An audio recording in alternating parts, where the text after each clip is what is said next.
Learn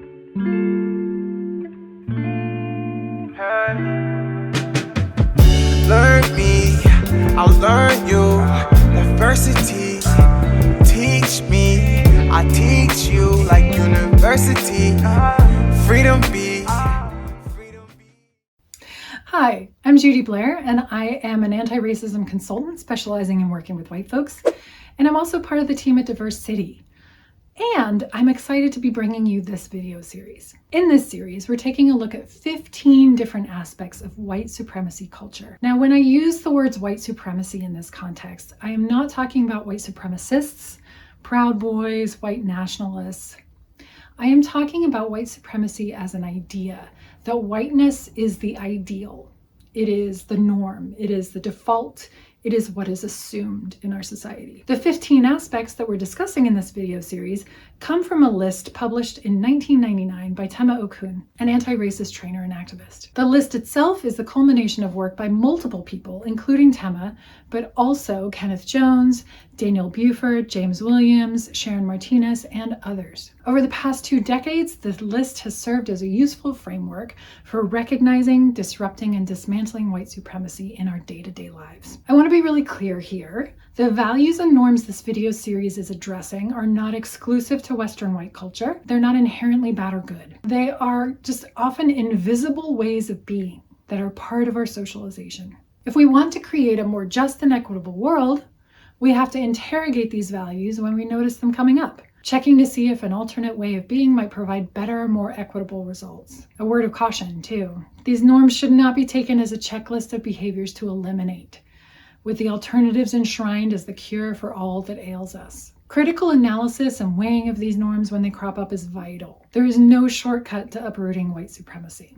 Each video in this series focuses on one aspect from the list, and today's aspect is objectivity. So, objectivity is kind of a myth. No one is truly objective in their outlook, right? We all bring our life experiences, our background, the ways in which we were brought up, our identities, all of that stuff comes with us. It cannot be separated from how we understand and see the world. But objectivity makes us think that there is a way to see the world that is true, that is just an overarching trueness.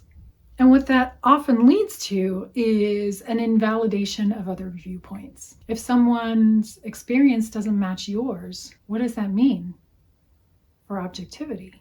In addition, objectivity can result in folks discounting emotion. The idea that we need to be logical about everything, that when emotion is involved, it is therefore invalid. Our decisions made under emotional influence are invalid.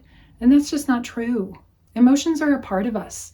They're as much a part of us as our thoughts or the ways that our body parts move together.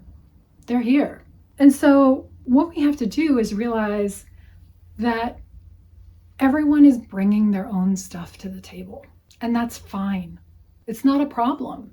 In fact, it's a benefit, right? We've heard the research that shows that diversity of experience results in better products, better service, all sorts of things for the business bottom line.